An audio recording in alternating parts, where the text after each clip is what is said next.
Dragon Ball Z Budokai Tenkaichi 3 is widely regarded as one of the best Dragon Ball Z games, even to this day. As a result, a significant number of fans have voiced their desire for a direct follow-up. The fact that Tenkaichi 3 is almost over 15 years old at this point makes it extremely improbable that there will be a sequel. However, we are very fortunate that a few extremely dedicated and talented enthusiasts have put it upon themselves to create their own. This is the sequel that we never got, Dragon Ball Z Budokai Tenkaichi 4. Tenkaichi 4 is not an official release, but rather a comprehensive mod of Tenkaichi 3. The project seeks to update and remake the Spike Company's Dragon Ball Z Budokai Tenkaichi 3 game with new content from Dragon Ball between the years 2007 to 2018, while being as accurate to what the original developers were attempting to achieve. This mod's core team consists of 7 people. We have PxGamer, who is the story mode creator, Hiro Tex is the director of planning, ApioMan is the lead 3D modeler, with BenZ as another 3D modeler. Hunter is the moveset creator, and both JeanPaul007 and Artworks Drawings as graphic designers. With their combined efforts, they have created this mod for us all to enjoy. Being a modification of the original, the game is initially designed to be played on a PlayStation 2. You can play it using either official hardware or an emulator. There's also a version for those who want to emulate it on their PlayStation 3 or PlayStation 4. The main language of the game's text and voices is Latin Spanish, but there's also an English version available, which I will be playing. I couldn't find who was in charge of the English translation, but I just wanted to say that they did an excellent job. Also keep in mind that this game is currently in beta, so some of the information in this video may not be applicable in the future. The game begins with a cinematic from Dragon Ball Legends, at least the first half of it is. I couldn't figure out where the second part of the intro comes from. It's quite badly compressed and doesn't play back properly due to frame rate issues, but to be honest, I don't care. I wasn't expecting them to include a new opening cinematic, so the fact that they went to the trouble of including something different from the base game is a positive in my book. They even made a new title screen, although the characters do still call it Budokai Tenkaichi 3. Dragon Ball Z Budokai Tenkaichi 3! That's fucking wrong. At least in the English version. All of the menus have been redesigned and look fantastic. They look official and have a consistent style, so none of them appear out of place.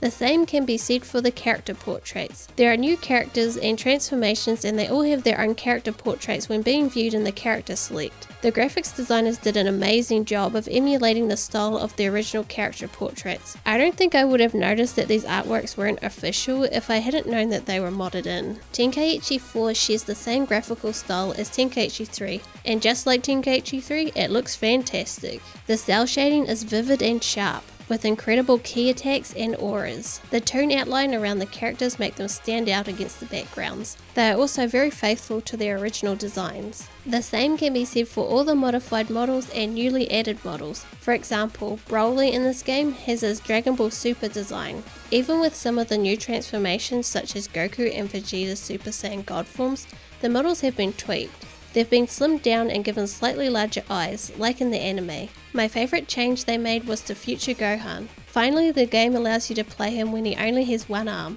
It looks awesome and the animations accommodate the missing limb quite well.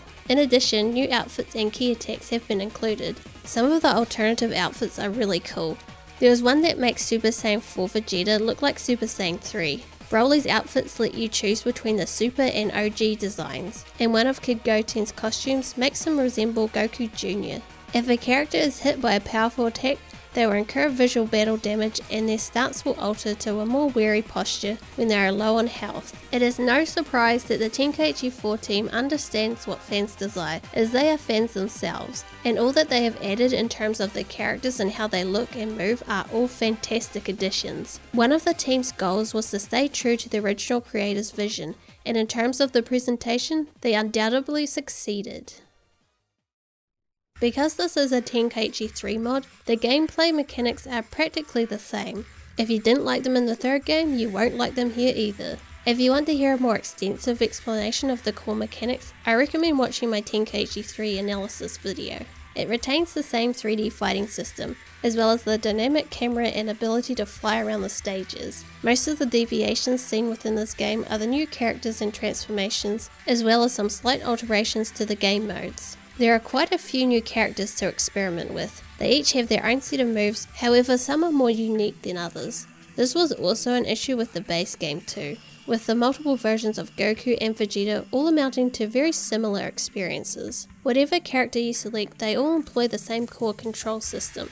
The square button allows you to perform melee attacks, including both punching and kicking, and holding it down before releasing allows you to knock your opponent back, if the hit is successful. If you have enough ki, you can use the triangle button to unleash Ki Blast, which when paired with the triggers and directional inputs will allow you to perform finishing moves. The characters keep their signature moves, so even though they all essentially share the same control system, they all have a flair to them that helps them not feel the same. A slew of new characters have been added, with most of them being from Dragon Ball Super. Among them are Ultra Instinct Goku, GT Goten, Beerus, Kale, Hit, Goku Black, and quite a few others. There are many new transformations. Frieza can be unlocked in his gold version, Future Trunks has acquired his Super Saiyan Rage form, Goku and Vegeta can transform into both Super Saiyan God and Blue forms. One of my favourite features is the ability to play Gogeta in his base form. I just absolutely love the way he looks in this form. He can also become Super Saiyan Blue. So basically any character that can transform into a Super Saiyan or higher has access to that form. So what? Like a Mega Saiyan? Ultra Saiyan? You're mocking me. Maximum Over Saiyan. Even Bardock. However, there are a handful that have been removed. While Bardock can now change into Super Saiyan, he and Turles can no longer morph into Great Apes. As this is still a beta build, I'm pretty sure that these will be added back in. With so many characters to choose from, you're undoubtedly thinking whether they're well balanced. Now, I'm no expert and I only played the game in single player, but in my unprofessional opinion, the characters are mostly well balanced. I did find some to be a bit easier than others though, but coming from me, that doesn't mean much. There are so many characters to try out that there are certain to be those with whom you gel with more than others. Since the Evolution Z is back, there is lots of room for customization. The game begins with quite a few characters, but you will be able to acquire more through playing the various game modes, particularly in the story mode. Dragon history has been expanded upon in Tenkaichi 4. With it comes a Dragon Ball Super saga. If you're starting a fresh game, you'll have to go through some of the other sagas before you can access the Super content. This is kind of annoying if you've already played Tenkaichi 3 and just want to get to the new stuff. The Super saga contains recreations of some of the major battles featured in Dragon Ball Super. There are battles against Beerus as a Super Saiyan God, Golden Frieza from Resurrection F, Goku Black, and a handful of others. Each episode will begin with story text that recaps what has happened thus far. They each have their own custom cutscenes that are completely voiced. I'm not exactly sure how this was accomplished, but the voice tracks appear to have been taken from other sources. A slight static effect can be heard where some background noise or possibly music has been removed. However, this is only really noticeable when the music volume is turned down. Well, I gotta say, it feels pretty awesome. Hey, Lord Beerus, I get why you wanted to find him now. This is nuts! The cutscene animations are still a little stiff, and there are odd pauses between lines, but this was also a problem with the base game. If you don't know the plot beforehand, you won't be able to understand what's going on, as the game just drops you in the middle of it. Text summaries can only convey so much. I'd say the story mode is more just story highlights rather than trying to tell a comprehensive narrative. Overall, the story mode is very impressive, especially with the implementation of the voices. Time Nest has 4 different modes for you to play, all under the pretense of being a time patroller. The Time Patrol is a troop of warriors recruited by Future Trunks to help stop the Dark Empire from tampering with time. I'm assuming this is from some spin-off that I have no idea what it is. Hero Mode is simply a reskin of Sim Dragon, in which you have 10 days to prepare for a fight. Within these 10 days, you can opt to train to increase your stats, rest to recover your health, or explore. At the end of the 10 days, you will face off against an opponent with the stats that you have earned throughout the 10 days. When you choose to explore in this mode, you will occasionally be able to purchase Time Nest scrolls. These scrolls will add more quests to the next mode we are going to be going over, and that is parallel quests. These quests are fights against pre-made teams that you will need to take down, usually with only one character of your own. Side missions is a survival mode with set themes. For example, the Getty Star stage will have you constantly fighting against metal coolers. Your health is carried over between fights. Finally, there are the challenges. It offers a ranking mode where you can advance through the ranks as your selected fighter. There are 100 ranks to fight through, and an unlockable character will appear on occasion. If you can defeat them, they will become playable. Ultimate Battle Z is where you can fight against some very powerful teams for a high score. Regardless of whether you win or lose, all of these modes will give you Z points. You can use these Z points to buy Z items and strengthen your characters. Of course, there are still the tournament, dueling and training modes, but these haven't really seen any change, and I already went over them in my Tenkaichi 3 video. New stages have been added to the game.